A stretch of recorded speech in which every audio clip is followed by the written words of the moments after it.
tanda-tanda kiamat ini itu sudah semakin jelas, sudah semakin dekat, sudah semakin terasa.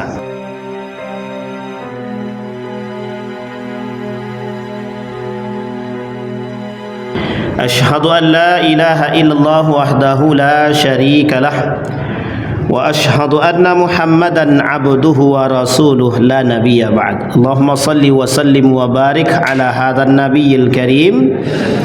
Allahumma salli ala Muhammad wa ala ali Muhammad fil alamin innaka Hamidum Majid. Bapak Ibu sekalian yang berbahagia, mudah-mudahan kita semua husnul khatimah. Yang pertama, kita bersyukur kepada Allah dengan mengucapkan alhamdulillahirabbil alamin. Kemudian bersalawat kepada Nabi dengan mengucapkan Allahumma salli ala Muhammad wa ala ali Muhammad fil alamin innaka Hamidum Majid. Ya ayyuhalladzina amanu taqullaha wa qulu qawlan sadida yuslih lakum a'malakum wa yaghfir lakum dhunubakum wa may yuti'illaha wa rasulahu faqad faza fawzan 'azima. Alhamdulillahirabbil alamin. Setelah sekian lama balik ke sini, alhamdulillah terang benderang. Ini kayaknya lampunya yang baru kayaknya. Meja juga, alhamdulillah, barakallah. Jadi mudah-mudahan apa yang hari ini menjadi perjuangan kita bersama, insyaallah Allah ridai dan Allah berkahi. Amin ya rabbal alamin. Baik Bapak Ibu, dari wajah yang seram hari ini harus berbicara tentang persoalan sejarah. Jadi kalau Bapak Ibu tengok wajah ini, wajahnya serang perang-perang saja, tapi malam hari ini tetap masih konsisten dengan perang, tapi mungkin lebih kepada sejarahnya.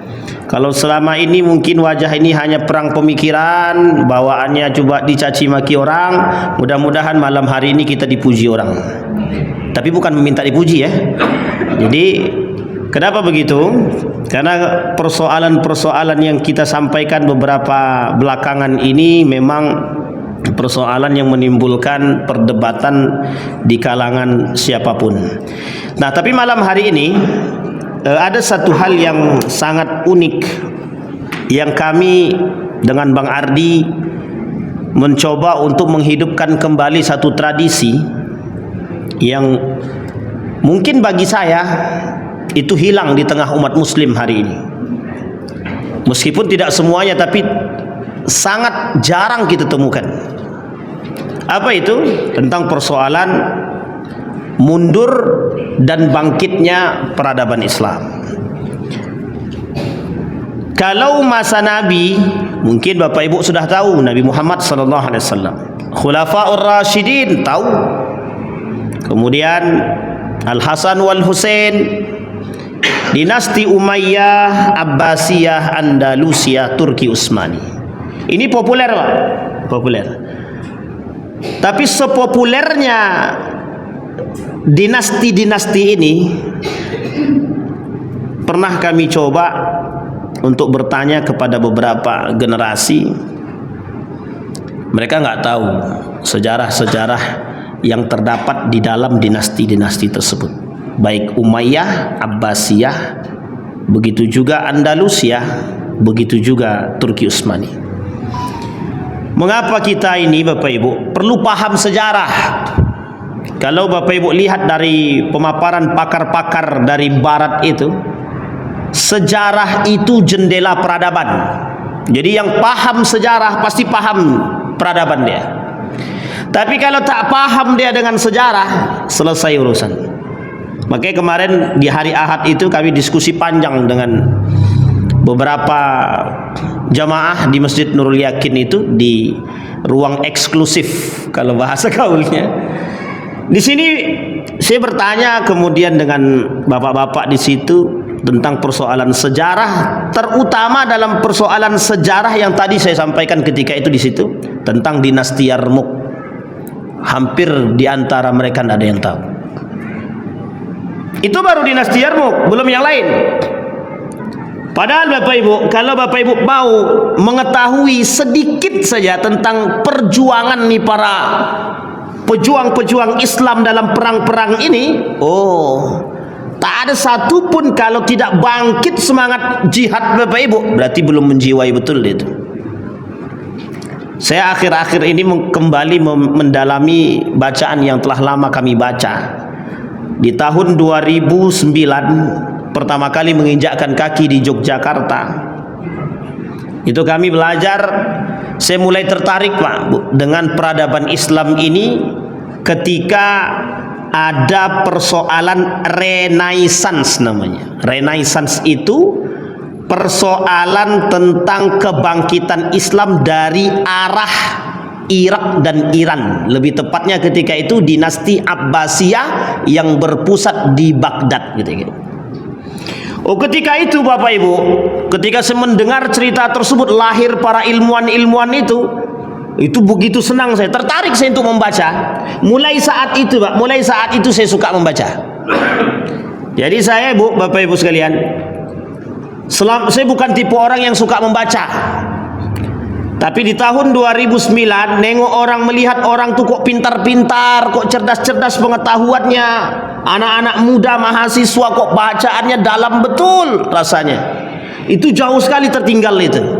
Mulailah saya beli satu buku, saya lupa buku itu. Saya bawalah buku itu kemana-mana selama 4 tahun. Sampai robek covernya. Kata bapak saya, besok jangan kau beli buku lagi. Kalau kau beli juga buku ini, aku tak kasih duit gitu. Karena dia tahu tak saya baca, cuma dibawa saja kemana-mana. Di tahun 2014, itu sudah 5 tahun Pak, dari 2009 sampai 2014, 5 tahun. Di tahun 2014 mulai muncul sedikit demi sedikit rasa ingin tahu dan mulai membaca. Dipaksa terus 3 tahun Pak, 3 tahun memunculkan semangat membaca. Itu karena berada di lingkungan orang-orang yang mau baca. Coba kalau berada di lingkungan yang nggak mau baca, selesai Pak. Jadi akhirnya selama 3 tahun itu Pak, kerjaan saya beli buku aja. Sebulan itu bisa 20-30 buku saya beli. Sebulan itu beli buku aja terus kerja. Tapi tak pernah dibaca juga. Kadang dibaca, kadang tidak gitu. Tapi alhamdulillah, setelah buku itu terkumpul dan pernah ikut berdebat beberapa kali di beberapa kampus di Indonesia nih menggunakan bahasa Arab, barulah terasa kok bodoh kali saya nih. Disitulah terpancing motivasi untuk membaca. Ketemulah dengan lingkungan orang-orang yang suka baca. Dan setelah saya suka baca itu, ketika kita baru pertama suka baca, itu kerjaannya pengen baca aja. Dan semua dibaca, dicampur aduk Pak, dicampur aduk. Semua dicampur. Nah, kesimpulannya adalah ketika sudah 3 tahun saya kerjaannya cuma membaca yang tidak jelas, muncullah satu ketika saya di Malaysia itu, di sekolah Universitas Teknologi Malaysia yang ketika itu membidangi kesis. Kesis itu tentang peradaban Islam, Islamic thought, Islamic civilization, peradaban Islam. Disitulah kata guru saya, kelak engkau akan membaca buku yang engkau suka. Semenjak saat itu saya suka dalam dunia dalam dunia pemikiran. Semenjak saat itu, termasuk cerita ini. Jadi cerita ini yang ingin kita angkat malam hari ini Bapak Ibu, itu sudah saya baca tuh dulu. Mungkin sudah mulai lupa juga. Maka ketika Pak Yendi bilang coba bisa enggak kita angkat, ini sejarahnya cukup unik. Baik, kita mulai Bapak Ibu. Artinya kalau Bapak Ibu ingin, harus kita mulai dari diri kita Pak, biar generasi kita ini mengenal sejarah. Saya sangat yakin, seyakin-yakinnya anak saat ini, generasi sekarang, Bapak Ibu boleh tanya, apa itu kerajaan Mongol? Saya yakin tidak ada yang tahu. Sekarang saya tanya Bapak Ibu, siapa di antara Bapak Ibu yang pernah mendengar nama satu saja Kutus? Siapa yang pernah kenal nama ini, Saifuddin Qutus? Tahu saja jauh. Siapa yang pernah kenal dengan nama Baibars? Nggak usah jauh-jauh. Siapa yang pernah kenal nama Imanuddin Zangki? Apalagi itu Ustaz, kata dia. Di sini Pak. Siapa di antara Bapak Ibu yang kenal namanya Andre Taulani? Wih, tahu semua Pak. Jangan itu depannya. Ya itu tadi itu lagi populer soalnya. Nah kita kembali Pak. Ini makanya kata Ustaz Budi Ashari, kelemahan umat muslim hari ini lupa dengan sejarah. Sekarang kita angkat. Sebelum kerajaan yang sekarang ini mau kita angkat, atau lebih tepatnya Mongol versus Mamluk, Mamluk versus Mongol itu berjaya, kita mulai dulu dari sejarah yang paling populer dan sangat menyakitkan hati kita, namanya dinasti Abbasiyah. Saya ulang singkat aja Pak, tidak usah panjang-panjang. Dinasti Abbasiyah mengambil kekuasaan daripada dinasti Umayyah yang berpusat di Damaskus, karena ini adalah persoalan, mohon maaf, persoalan sakit hati satu, persoalan kedua adalah sudah tidak sesuainya kepemimpinan dinasti Umayyah yang kedua. Cuma dua ini persoalan, yang ada yang lain. Kalau dibilang politik jelas. Kembali kepada poin dinasti Abbasiyah. Dinasti Abbasiyah mengambil kekuasaan atau kekuatan atau dinasti dari dinasti Umayyah pindah ke dinasti Abbasiyah, yang dinasti Abbasiyah notabene adalah mengaku keluarga Nabi, dan mereka sakit hati kepada Umayyah karena telah membumi hanguskan atau membunuh keluarga Nabi yang ketika itu adalah cucu Nabi, Al-Hasan wal Husain. Selesai sampai di sini. Dinasti yang Umayyah, dinasti Abbasiyah mengambil paksa. Ketika itu dinasti sudah berpindah tangan dari dinasti Umayyah ke dinasti Abbasiyah. Ketika itu umat muslim berada pada puncak kejayaan peradaban Islam. Lebih tepatnya pada masa kepemimpinan dinasti Marwan. Ini sudah puncaknya ya Pak. Bapak Ibu boleh lihat nama yang terkenal itu, sebut nama-namanya. Siapa orang-orang yang Bapak Ibu kenal? Bapak Ibu pernah dengar Imam At-Tirmuzi, Imam Al-Bukhari dan lain sebagainya. Bapak Ibu kenal Ibnu Sina, Ibnu Batuta, Ibnu Khaldun, Ibnu Al-Hayyan, Al-Jabar dan lain sebagainya. Mereka lahir dari dua tempat saja. Mayoritas di antara ilmuwan muslim ini, Irak, Iran.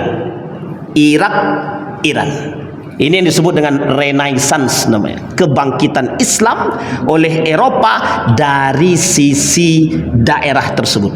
Bapak Ibu harus tahu di situ pusatnya keilmuan muslim yang digagas oleh ulama muslim ketika itu. Apa kata mereka? Untuk menjunjung tinggi kehormatan Islam harus dibarengi dengan ilmu pengetahuan.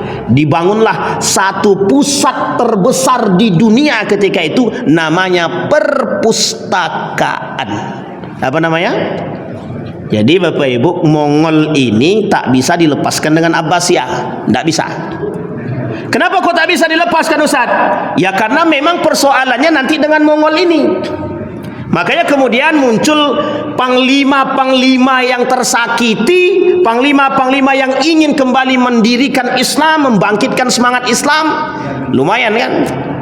700 tahun lamanya umat muslim, lebih 700 tahun umat muslim dalam tindasan kerajaan yang besar namanya Mongol. Nah, nanti kita lihat di mana Mongol ini tumbuhnya. Berjalan setahun, 2 tahun, 1 abad setengah lebih kurang, 1 abad setengah dinasti Abbasiyah berjaya. Di akhir kepemimpinan Abbasiyah, 5 tahun sebelum dinasti Abbasiyah ini runtuh, terpecah belahlah Abbasiyah ini. Berkeluaranlah orang-orang dari kerajaan-kerajaan Islam kecil yang berada di sekeliling Abbasiyah. Apa kata kerajaan-kerajaan kecil yang berada di sekeliling Abbasiyah yang ketika itu ikut memisahkan diri ketika itu? Namanya dinasti Fatimiyah. Apa namanya? Ustaz, Fatimiyah itu mana? Mesti dalam otak kita Syiah. Ya memang Syiah. Bapak Ibu mau bilang apapun juga nggak bisa itu Syiah. Ya Syiah. Sampai sini paham ya? Dinasti Fatimiyah. Tapi dari dinasti Fatimiyah ini melahirkan dinasti yang lain nantinya. Ada salah satunya adalah Safawiyah dan lain sebagainya di Mesir pusatnya. Singkat cerita Bapak Ibu sekalian yang berbahagia, singkat cerita. ketika kerajaan-kerajaan kecil ini, termasuk salah satunya kerajaan dinasti Tuk namanya. Dinasti Tuk ini berada di daerah Turki.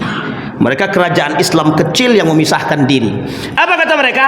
Kalaulah kami tetap bersama dengan dinasti Abbasiyah, sementara kami ini kerajaan kecil, kapan kami bisa menjadi pejuang? Kapan kami bisa menjadi pemimpin? Jawabannya begitu. Sehingga mohon maaf, kerajaan kecil ini merasa dirinya tak akan mampu menjadi pemimpin. Sehingga apa yang terjadi ketika dinasti Abbasiyah mulai mereka memegahkan diri, cinta terhadap dunia, memperkaya diri sendiri, nepotisme mulai tinggi, korupsi mulai tampak. Pertanyaannya apa? Urusan apa ini? Urusannya apa? Dunia. Apa yang terjadi? Semua kerajaan, mayoritas kerajaan kecil yang berada di sekeliling Abbasiyah memisahkan diri. Singkat cerita Bapak Ibu, apa kata Mongol? Kesempatan terbaik bagi kita untuk menghancurkan mereka. Ingat Bapak Ibu, ketika itu pusatnya di mana? Irak, Iran. Ada kota terbaik di situ namanya Baghdad. Ada perpustakaan besar sebagai pusat ilmuwan Muslim di situ. Dan yang kedua, jarak tempuh dari Irak ini ke perbatasan Asia, yang ketika itu berbatasan antara India dengan Cina, di tengah-tengahnya ada yang disebut dengan kota kecil, dinasti kecil, kerajaan kecil, namanya Mongol. Satu karakter manusianya bengis, satu karakter manusianya keras, satu karakter manusianya sangat angkuh, yang keempat sangat pandai, sangat cerdik, sangat lihai. Kalau mereka membunuh tanpa ada belas kasihan kemanusiaan. Jadi kalau Bapak Ibu lihat Israel sekarang, beda tipis dengan Mongol pada saat itu. Beda tipis. Apa yang dilakukan oleh Mongol? Apa kata Mongol? Kesempatan kita ketika dinasti Abbasiyah sudah tidak lagi berkuasa, sudah tidak lagi memiliki kekuatan. Apa yang dilakukan oleh mereka? Yang dilakukan oleh mereka adalah melihat sejauh mana kekuatan ekonomi Abbasiyah ketika itu. Apa kata Mongol? Kekuatan ekonomi Abbasiyah sudah sangat lemah. Satu. Yang kedua, tentara militer, para pejuang-pejuang Abbasiyah mulai jauh berkurang. Dan ingat, kecintaan para pejabat pemimpin ketika itu terhadap urusan dunia sudah sangat tinggi sekali. Apa yang terjadi Bapak Ibu? Mongol menyerang tanpa ada basa-basi. Kata pemimpin Mongol ketika itu, saatnya kita maju. Dihabisin Pak, dihabisi semua. Semua dihabisi, tidak tersisa sedikit pun. Bayangkan, bukan manusia yang dibunuh, kertas pun ikut dibakar. Jadi kalau Bapak Ibu lihat Laut Hitam, itu isinya bukan karena darah saja, tapi semua yang ada di perpustakaan itu dihabisi semuanya. Pusat ilmuwan Muslim itu di situ. Semua para ulama ketika itu lari Pak. Karena mohon maaf, ketika itu umat Muslim dalam tekanan yang berat. Apa yang terjadi? Sebagian daripada keluarga Abbasiyah ini ada yang sempat melarikan diri, meninggalkan kota kelahiran mereka, tempat perjuangan mereka. Yang mereka ada yang pindah ke Mekah, ada yang pindah ke Madinah, ada yang pindah ke Persia, ada yang pindah ke Persia itu Iran, ada yang pindah ke Mesir, ada yang pindah ke tempat ke Turki dan lain sebagainya. Terpencar Pak, karena nggak bisa diselamatkan. Singkat cerita Bapak Ibu, Mongol ini karena sudah merasa kuat bisa mampu mengalahkan dinasti Abbasiyah, disinilah ekspansi Mongol berjalan selama 700 tahun lebih. Lebih tepatnya sekitar 780-an lah. Jadi berapa abad kira-kira? 7 abad lebih Mongol menindas umat Muslim. Di mana posisi tempat yang mereka kuasai ketika itu? Irak, Iran. Ketika itu Persia. Oke, Irak, Iran, Damaskus dan sekitarnya dalam kekuasaan Mongol. Tersebar Pak. Uniknya, Mongol ketika itu merasa menjadi negara yang sangat berkuasa, kerajaan yang tidak ada tandingannya. Semua negara tunduk. Hampir dikatakan dalam sejarah, kekuasaan Mongol itu hampir menguasai setengah dunia. Itu bukan kecil Pak, besar. Bertahan 700 tahun lebih, 7 abad. Sementara dinasti Abbasiyah 1,5 abad. Bukan 1,5 abad. Berarti 1500. Berarti berapa itu? Kalau 1500 berapa abad? 15 abad. Jadi mereka cuma dapat 7 abad. 7 abad lebih. Artinya 7 abad lebih saja itu sudah sakit hati, Pak. Yang membuat kita sakit hati lagi adalah pembunuhan yang dilakukan oleh Mongol ini terhadap Abbasiyah ini tanpa ada istilah kemanusiaan. Jadi Mongol itu sangat bengis sekali. Itu sejarah, Pak. Kalau Bapak Ibu baca sejarah kebengisan Mongol akan tahu. Makanya sempat ada yang mengatakan bahwa Mongol ini diidentikan dengan Ya'jud wa Ma'jud, bengisnya gitu. Singkat cerita Bapak Ibu sekalian berbahagia. Ketika itu Mongol berhasil menguasai, ada satu tempat yang ingin dikuasai lagi setelah tempat-tempat tersebut dikuasai secara utuh. Satu tempat ini bernama Mesir. Di Mesir ini ketika itu yang masih nampak adalah dinasti Fatimiyah. Dinasti apa? Fatimiyah. Pertanyaan muncul, Ustaz, ketika itu apakah tidak ada kerajaan Islam yang lain? Ada. Tapi kerajaan Islam kecil-kecil. Mereka belum mampu untuk mengalahkan kekuatan Mongol yang begitu dahsyat itu. Tidak sanggup. Sekarang pertanyaannya, bagaimana mereka bisa mengalahkan Mongol, Ustaz? Adakah sejarah? Ini yang kemudian ingin kita angkat. Mitos seperti kejadian Persia, seperti yang terjadi pada Babilonia, seperti yang terjadi kepada Konstantinopel. Dalam mitos ini tidak ada satupun yang tidak bisa dikalahkan oleh Islam. Makanya kalau Ustaz Budi Asari mengatakan, apa pernah umat muslim itu kalah? Hampir tidak pernah. Kalau bahasa seriusnya begitu. Apa pernah umat muslim ini tidak pernah tidak pernah umat muslim ini mengalahkan negara dikuasa? Rata-rata semua negara kuasa itu ditaklukkan oleh muslim. Konstantinopel, Persia, peradaban Yunani itu hanya bertahan berapa tahun, berapa abad. Sementara peradaban Islam terlama di dunia itu peradaban Islam. Bisa dipahami Bapak Ibu ya? Baik. Imbang 1200 sekian, sekarang 1500. Lumayan kan? Banyak. Dari masa baginda Nabi Muhammad SAW sampai hari ini. Singkat cerita Bapak Ibu, Mongol yang merasa berkuasa ini, kata Mongol, di Mongol ini kenapa ada kaitan Mongol dengan Cina? Karena ini perbatasan, Pak, perbatasan. Mongol ini terletak di Asia. Ketika itu perbatasannya antara India dengan Cina. Nah, ini nanti kita bicara tembok Cina, itu kita kesampingkan. Artinya di tengah-tengah itu ada satu desa atau tempat, distrik, daerah yang memiliki kerajaan yang matanya sipit tapi badannya kuat. Nah, ini yang kemudian disoroti oleh para ulama, bahwa mereka memiliki kekuatan yang cukup dahsyat, sehingga ketika keberanian mereka tampilkan, Mongol berhasil menaklukkan Islam itu selama 1 abad lebih. Pertanyaan muncul, kapan Kutus ini atau Saifuddin Kutus ini muncul? Nah, kapan Saifuddin Kutus ini muncul?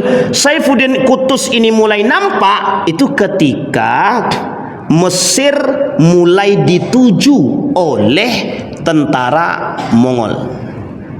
Kalau sebelum itu tidak nampak, karena negara kecil, kerajaan kecil. Uniknya, Saifuddin Kutus mengatakan kepada orang-orang yang ada di Mesir ketika itu bahwa, kata Saifuddin Kutus, ini Mongol sudah menguasai setengah kekuatan. Mongol sudah menguasai Irak, Iran dan lain sebagainya. Tempat yang belum dikuasai Mongol, kata Saifuddin Kutus ketika itu adalah satu saja, Mesir. Kalau dinasti ini yang termasuk kuat ini juga dikuasai oleh Mesir, maka Islam habis. Maka apa kata Saifuddin Kutus? Saifuddin Kutus katakan kepada mereka, para petinggi-petinggi kerajaan ketika itu, Mongol akan segera datang dan menjadi ancaman yang serius bagi kita. Kata Saifuddin Qutuz bahawa Mongol adalah ancaman yang serius bagi kita. Saifuddin Qutuz segera menyusun persiapan untuk melakukan pertempuran. Diundanglah para pejabat-pejabat besar ketika itu dan termasuk para ulama, termasuk ketika itu Imam Izzuddin ibn Abis Salam, Imam Izzuddin ibn Abdis Salam, mufti Mesir ketika itu, di benteng Salahuddin Al-Ayyubi di Kairo ketika itu. Jadi sengaja dikumpulkan sama beliau. Nah, di sini Bapak Ibu sekalian yang berbahagia, yang tidak boleh kita lupakan ada peran ulama di balik kehebatan para pejuang-pejuang muslim. Kita ambil contoh. Salahuddin Al-Ayyubi, ada Imam Al-Ghazali, ada Abdul Qadir Al-Jailani. Kemudian Muhammad Al-Fatih, ada siapa nama beliau itu? Syamsuddin, ada Syekh Syamsuddin. Saifuddin Qutuz, ada seorang ulama besar namanya Imam Izzuddin ibn Abdis Salam, mufti Mesir ketika itu. Jadi Bapak Ibu, saya mau bicara sedikit tentang persoalan ini. Seorang ulama yang berada di belakang seorang pemimpin cuma ada dua. Kalau tidak dia yang membisikkan, maka dia yang dibisikkan. Bisa dipahami ya? Kalau tidak dia yang mengajak orang menjadi orang baik, maka dia yang diajak untuk menjadi orang jahat. Cuma dua itu pilihannya. Kecuali dia melepaskan diri daripada kedekatannya dengan seorang pemimpin. Bisa dipahami Bapak Ibu ya? Ini harus kita pahami. Di dalam satu catatan ada disebut dengan ulama Rabbani, ulama Usyayatin. Ulama Rabbani, ulama Usyayatin itu terletak pada persoalan di sini. Dan itu pernah disampaikan dalam kerajaan ini. Baik, singkat cerita, di bulan suci Ramadan, ini di bulan suci Ramadan terjadi perperangannya, Pak. Sebelum ke bulan suci Ramadan, apa kata Saifuddin Qutuz? Ketika melihat Mongol menjadi ancaman, mereka mengambil alih kepemimpinan Mesir ketika itu. Keberadaan Al-Mansur Ali ditampuk kepemimpinan dianggap sangat lemah dan tak mampu berdiri. Sehingga kata Saifuddin Qutuz melalui Imam Izzuddin, kita harus rebut kekuasaan, bukan merebut, kita harus ambil alih kepemimpinan ini. Kalau tidak, kepemimpinan ini akan habis oleh Mongol. Apa yang terjadi? Intervensi dalam urusan kenegaraan diambil alih langsung oleh Saifuddin Qutuz. Kemudian pada tanggal 27 Zulqa'dah 657 Hijrah, Al-Mansur dan ibunya diamankan di sebuah rumah yang telah disiapkan. Ini ada dalam kitab As-Suluk jilid pertama 417. Baik, Saifuddin Qutuz mengatakan begini kepada mereka. Pemimpin Mongol ketika itu adalah Hulagu Khan. Ini nama Cina ya. Yang Khan. Ada Amir Khan, Salman Khan. Ini lain cerita. Itu adalah artis India. Tapi namanya agak mirip, Hulagu Khan. Hulagu Khan ini panjang juga ceritanya, Islam di India. Hulagu Khan akhirnya benar-benar mengirim surat kepada Saifuddin Qutuz. Suratnya begini isinya, cuman sederhana saja. Lebih baik kalian mundur, kalau tidak kami hancurkan. Selesai. Tinggal pilih itu saja. Lebih baik kalian menyerah, kalau tidak kami hancurkan. Kira-kira Bapak Ibu kalau dapat surat ke Indonesia begitu gimana tuh? Ini kira-kira saja. Wah, itu semangat. Awak itu yang tunggu dari tadi itu. Lawan kata dia. Baik, bisa dipahami Bapak Ibu ya? Itu surat itu. Sama persis ketika Nabi bilang, cuma Nabi lebih halus ya. Nabi lebih halus, Abu Bakar tuh halus. Kalau Nabi mengatakan dengan menyebut nama Allah, maka kalian sembahlah Allah dan lain sebagainya, bergabunglah bersama, selesai. Anda mau tetap kerajaan Anda, tidak ada masalah, yang penting ada Islam, selesai. Itu kalau Nabi begitu dia. Kalau Islam begitu, kalau mereka tidak, Anda tinggal dua aja. Kalau Anda tidak mau keluar, kalau Anda tidak mau menyerah, kami habiskan. Bayangkan tuh, apa tidak gentar kita Pak digitukan itu. Makanya kalau sudah begini ini tergantung saja. Misal Amerika bilang begitu kepada siapa gitu kan, kepada negara-negara kecil termasuk Indonesia misalkan begitu dibilang, cuma ada kemungkinan negosiasi atau ngikut dia gitu. Negosiasinya untuk ikut maksudnya gitu. Nah itu poin penting Pak. Jadi kita nih harus serius memang dengan hal tersebut. Dan uniknya begitu. Qutuz kemudian mengatakan begini, setelah mendapatkan tersebut, apa kata Qutuz? Satu saja yang disampaikan Qutuz, tidak ada pilihan kecuali jihad. Sama masih ingat sejarahnya ketika Indonesia ditaklukkan oleh penjajah Belanda yang kita anggap penjajahan itu? Apa kata Syekh Hasim Al-Asy'ari? Yang ditunggu semua orang di dunia, di Indonesia ini, ulama-ulama, santri-santri, satu saja yang ditunggu.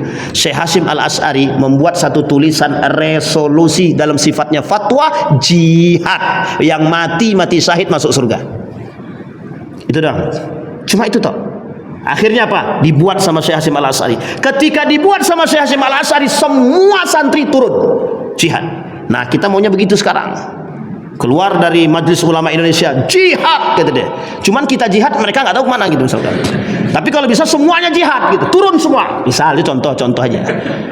Bahasa dipahami Bapak Ibu ya. Jadi makanya Bapak Ibu, salah satu mengapa kita hari ini tidak pernah mendengarkan persoalan jihad karena pembahasan jihad itu tidak boleh. Semenjak berduduknya Soeharto dan intervensi Amerika kepada Indonesia, semua pesantren itu dilabeli, hampir semua pesantren itu dilabeli teroris. Semenjak label teroris itu muncul, tidak boleh ada pelajaran istilahnya jihad. Buku tentang Sayyid Qutb tentang jihad itu haram diterbitkan. Sampai kapan? Wallahu alam. Nah, sekarang sudah mulai mending nih, masih boleh kita membahas tentang fikih jihad. Bahkan ulama kita berbicara jihad itu adalah jihad ekonomi, jihad itu adalah jihad melawan hawa nafsu, betul. Tapi ada jihad yang paling dahsyat hari ini. Ini dia. Jihad kita berperang hari ini. Karena akhir kehidupan kita semua nih Bapak Ibu pasti berjihad. Nanti umat muslim itu jihadnya melawan. Itu udah jihad akhir Pak, perperangan terakhir. Kembali kepada poin tadi. Apa kata Saifuddin Qutuz? Seruan untuk melakukan jihad berhasil mengumpulkan sekian banyak pasukan dalam jumlah besar, baik dari Mesir, perbatasan Mesir yang belum dikuasai oleh Mongol. Akhirnya apa yang terjadi? Dengan jumlah yang tidak banyak, tidak mampu mengalahkan jumlahnya Mongol, tapi semangat jihad yang mereka cari, mati syahid yang mereka harapkan menjadi poin. Persis Pak, persis betul. Ketika Indonesia ini ditaklukkan oleh Belanda, seruan jihad itu harapan daripada setiap para ulama yang ada di pesantren-pesantren. Baik, ketika itu Saifuddin Qutuz meminta kepada Allah. Apa yang diminta? Kemenangan melalui para ulamanya, para Imam Izzuddin tadi. Apa yang diharapkan yang kedua? Diberikan satu kecerdasan untuk melihat peluang kekalahan Mongol ketika itu. Uniknya Pak, diajaklah adu siasat ketika itu. Nah, ini poin pentingnya di sini. Tapi memang ini tidak lama bertahannya. Di Syam, Hulagu Khan mempercayakan kekuasaannya kepada Kitbugha. Kitbugha ini adalah orang di bawah kekuasaan Hulagu Khan Mongol ketika itu. Karena Damaskus ketika itu, Syam ketika itu sudah dalam kekuasaan mereka. Syam, Irak, Syam ini mengikuti semuanya. Baik Yordania, baik Libya, Yordania, Libanon, Syria, semua sudah dalam kekuasaan mereka ketika itu. Termasuk Irak, termasuk perbatasan, termasuk Iran sudah dalam kekuasaan mereka. Makanya Bapak Ibu, kenapa hari ini pusat, kalau kita lihat ya, geografi pertempuran dunia ini itu cuma satu titiknya. Di mana titiknya? Yerusalem, Palestina, Syam. Kalau berarti bahasa kasarnya berarti ini pusat konflik nih Ustaz. Memang pusat konflik di dunia ini cuma satu Pak tempatnya. Ini dia Palestina nih Pak. Palestina ini pusat konflik dunia. Ini yang disebut dengan oleh pakar pengamat politik internasional itu geopolitik. Jadi gara-gara Palestina ini, siapapun yang ikut campur itu bisa merubah model perperangan politik itu dalam waktu yang sesingkat-singkatnya. Bayangkan, termasuk persoalan ini. Apakah ketika itu Saifuddin Qutuz tidak berpikir untuk menyelamatkan Palestina? Sangat berpikir Pak. Tapi yang paling penting untuk diselamatkan, keberadaan Mongol sudah mulai mendekat Mesir. Di sini Pak, justru posisi Saifuddin Qutuz cuma ada dua. Kalau dia tidak berhasil menang, maka maka Islam tidak akan dikenal lagi. Di sini Pak, Islam tinggal tersisa. Apa kata Saifuddin Qutuz? Ini Islam di akhir. Tapi Bapak Ibu yakin kan, Allah tidak akan pernah meninggalkan Islam. di tempat lembah yang kecil ini yang kita sebut tadi, lahir pemimpin-pemimpin yang sangat berani, yang mereka punya semangat jihad yang kuat. Ketika itu situasi jihadnya sangat memungkinkan. Sebenarnya sama dengan sekarang, situasinya memang sangat memungkinkan untuk berjihad di jalan Allah itu. Tapi berperang dengan akal fikiran kita. Menyadarkan orang itu lebih sulit daripada mengajak berperang. Menyadarkan akal ini lebih susah. Membenarkan yang salah lebih sulit. Dikembalikan. Maka apa yang dilakukan oleh Saifuddin ketika itu? Kata Saifuddin, motivasinya cuma ada dua. Kalau anda tidak berperang, maka anda akan menjadi budak. Maka disebutlah di sini Bapak Ibu, tentara yang dikumpulkan Saifuddin ini namanya Mamluk. Kenapa disebut dengan Mamluk? Perkumpulan para budak-budak. Jadi para budak-budak ini dikuasai, diajak berperang, mereka dilatih, mereka dimotivasi untuk mati syahid dan lain sebagainya. Berhasil, Pak. Kelak memang Saifuddin Qutuz ini tak sampai sepekan dari hasil kemenangan mereka terhadap Mongol, dia pun mati, dia pun wafat. Baik, kita lanjut. Kemudian kata Saifuddin, untuk mengalahkan Mongol ini Bapak Ibu, perang ini perang beneran. Ingat ya, ini perang beneran, bukan perang mainan. Kenapa saya bilang ini perang mainan, perang beneran? Karena di sini tidak ada strategi apapun yang dilakukan seperti dengan Khalid bin Walid, tak. Seperti Muhammad Al-Fatih, seperti Salahuddin Al-Ayyubi, tidak. Seperti perang Badar, perang tidak. Ini perang beneran. Cuma perang ini cuma dua saja. Kalau tidak dia yang kalah, kami yang kalah. Kalau kami kalah, sama persis ketika Nabi mengatakan, kalau dalam perang Badar ini Allah tidak menangkan kami, tidak ada lagi orang yang menyebut Islam, tak ada orang yang menyembahmu. Sama Pak, ini persis benteng terakhirnya Muslim.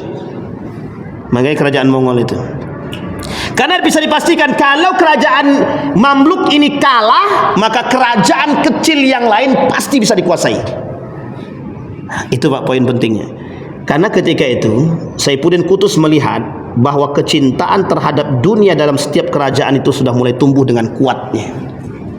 Itu yang sulitnya Pak. Yang susah itu di situ. Berarti Ustaz kalau sekarang ini hampir lah. Kemudian Bapak Ibu, setelah pasukan-pasukan di Mesir ini yang dipimpin oleh sahabatnya, jadi Bapak Ibu setelah dikumpulkan Mamluk ini tadi, orang budak-budak tentara tadi, diangkatlah seorang pemimpin. Pemimpin tersebut kebetulan menjadi sahabat daripada Saifuddin Qutuz, namanya Baibars namanya, yang kelak membunuh Saifuddin Qutuz di tempat tenda penginapannya. Nah, jadi pengkhianatan pun terjadi sebenarnya karena aspek kekuasaan. Itu pengkhianatan terjadi. Baik, berhasil. Nah, kemudian bagaimana siasat yang dibangun? Siasat yang dibangun adalah yang pertama yang diotak-atik dulu, bagaimana yang di Gaza Palestina ini harus hancur dulu. Sehingga ketika yang di Palestina ini bisa dikalahkan, itu pemikiran para pemimpin-pemimpin Mongol yang ada mendekat ke Mesir sudah mulai kacau. Ketika mereka sudah kacau, di sini mereka akan buyar, Pak. Mereka akan terbagi. Kekuatan mereka tidak akan berkuat lagi, tidak akan bertahan lagi. Sehingga apa yang terjadi?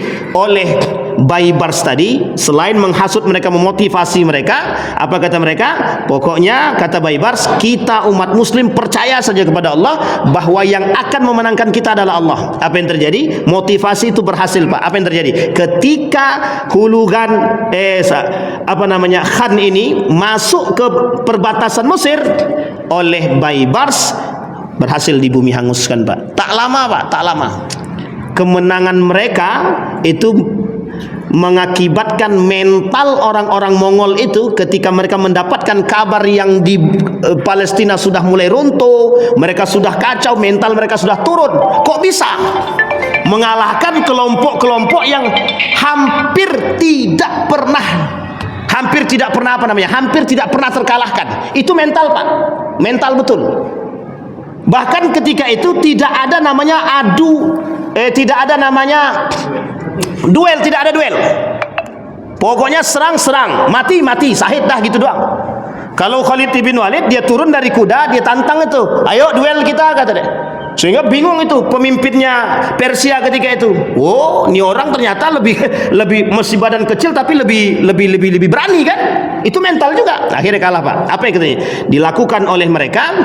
oleh Baibars ketika itu, Zahir Baibar, kemudian berhasil mereka mengalahkan, mereka hancurkan yang di Gaza, mereka kembali ke perbatasan, mereka habisi kemudian Mongol, kalahlah mereka kemudian ketika itu.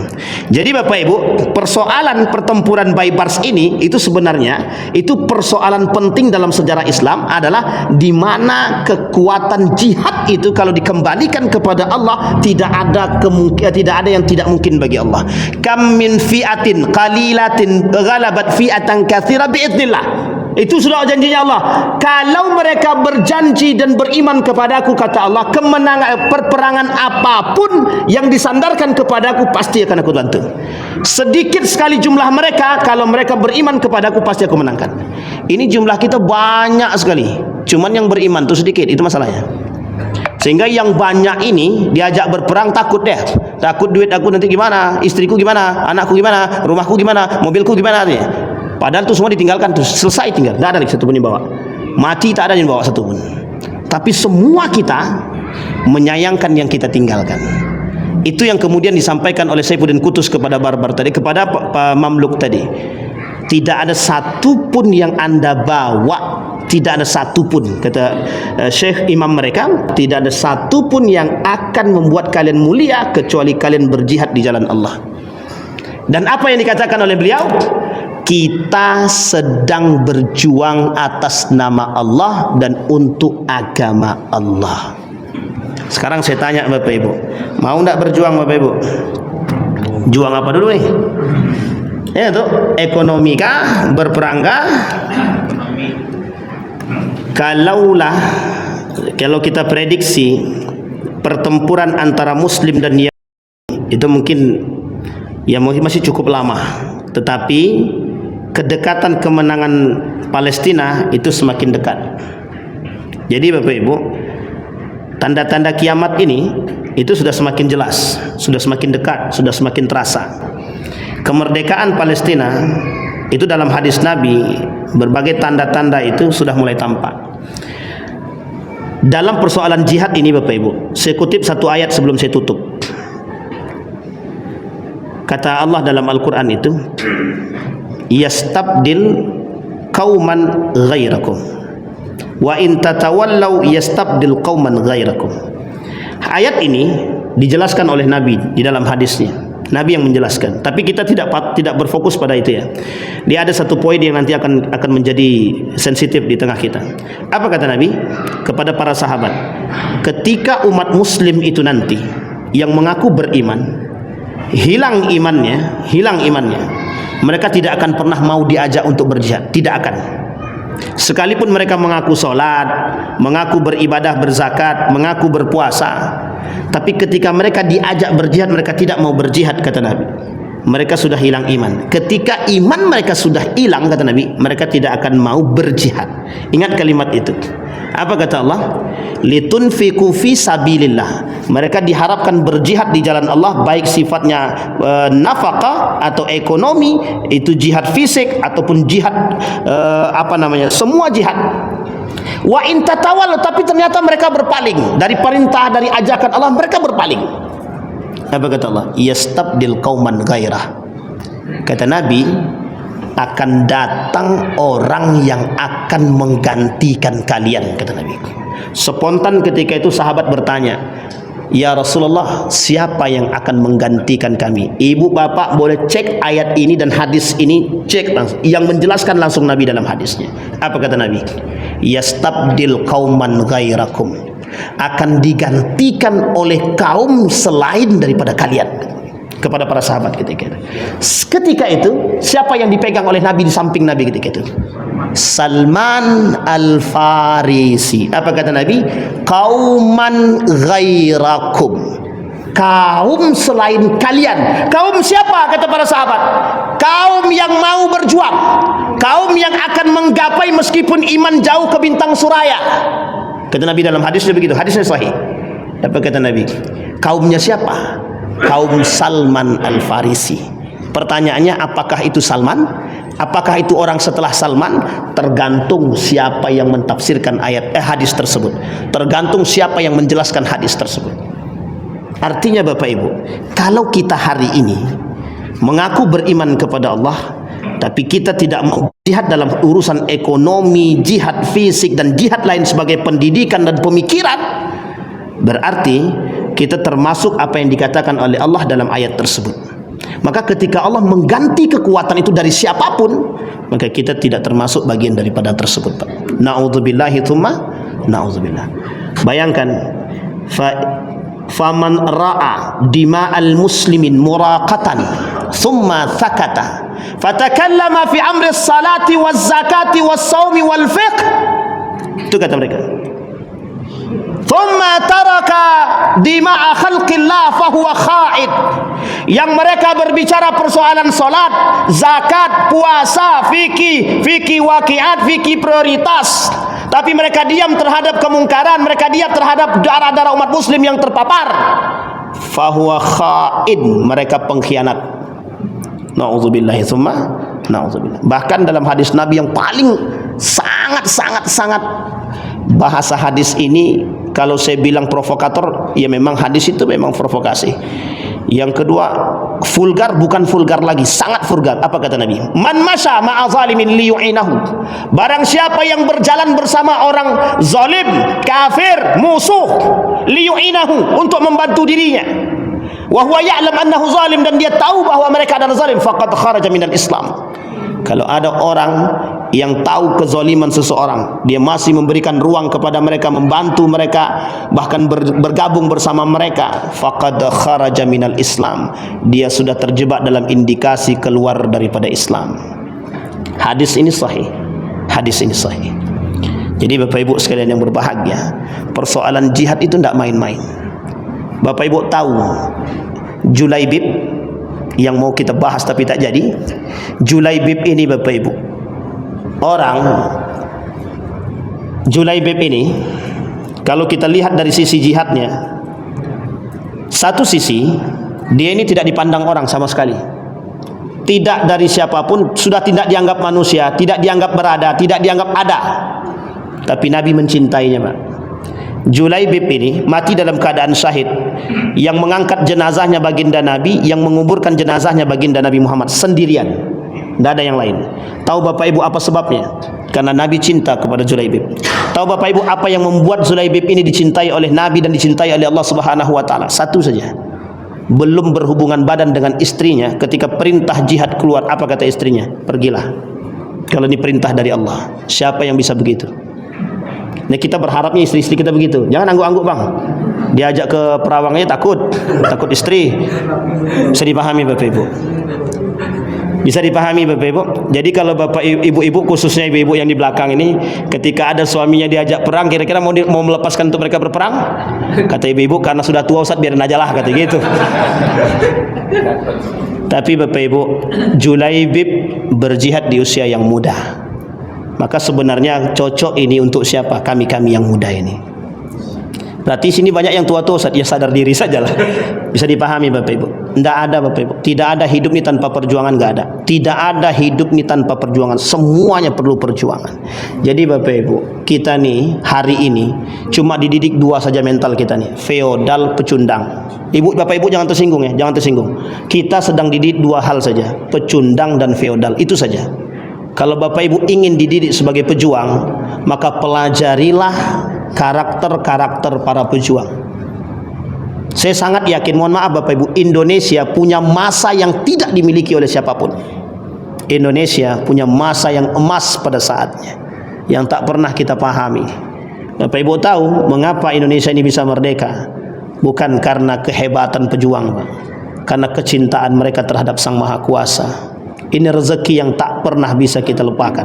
Itu kemenangan, Pak. Itu semua datang dari Allah Subhanahu wa taala. Ustaz terlalu mendramatisir? Tidak. Tidak sama sekali. Para ulama yang berada di garda terdepan ini, termasuk ketika itu Buya Hamka, Muhammad Nasir dan lain sebagainya, pejuang yang tak bisa Bapak Ibu lupakan. Pertanyaannya adalah, apakah generasi kita hari ini mengenal keberadaan mereka? Ini dari sisi Indonesia, belum sisi agama. Bagaimana kita mengenal para pejuang, sedangkan kita yang dihadapkan sekarang Raffi Ahmad, Andre Taulani, Sule, semua cinta terhadap, na'udzubillah tsumma na'udzubillah. Ini dipotong kalau abang sensitif, kalau enggak ya terserah. Bisa dipahami Bapak? Kita dihadapkan dengan artis, bukan dihadapkan para pejuang Pak. Kita tidak dihadapkan dengan cerita-cerita para sahabat. Tidak, kita dihadapkan dengan cerita-cerita yang cinta terhadap dunia dan harta. Kita tak pernah dihadapkan dengan pejuang-pejuang Pak. Tidak. Bahkan kita tidak dikenalkan dengan siapa mereka yang menuliskan tentang kalimat la ilaha illallah. Tidak ada. Siapa yang membuat lambang Pancasila dengan kalimat pertama ketuhanan yang Maha Esa sebelum ketuhanan yang Masya Allah Subhanahu wa ta'ala? Nggak ada Pak. Hari ini kita hilang itu. Jadi kalau hari ini anak-anak itu hilang ruh jihadnya, hilang semangatnya, hilang juangnya, karena satu tadi yang saya katakan di awal, sejarah adalah jendela peradaban. Jadi kalau kita mau peradaban kita bangkit kembali, terkhusus negara Republik Indonesia ini, kenalkan mereka dengan sejarah. Tahu Bapak Ibu kenapa sejarah G30 SPKI harus diganti menjadi SP saja, tidak perlu PKI? Karena mereka ingin menghapus sejarah. Bisa dipahami Bapak Ibu? Cukup? Cukuplah Ustaz. Ini masih koma. Nanti kita sambung lagi kalau masih ada nanti kita sambung. Ini belum nanti sampai pada pengkhianatan yang dilakukan oleh beberapa kelompok terhadap Saifuddin Qutuz untuk hal tersebut. Mudah-mudahan ada manfaat bagi kita semua. Mudah-mudahan bisa menambah semangat juang kita untuk tetap istiqamah dalam kebaikan dan juang untuk memberikan pendidikan yang baik kepada anak, kepada keluarga. Terutama kita memulai dari rumah tangga kita sendiri. Fa'tabiru ya ulil absar la'allakum tuflihun. Assalamualaikum warahmatullahi wabarakatuh.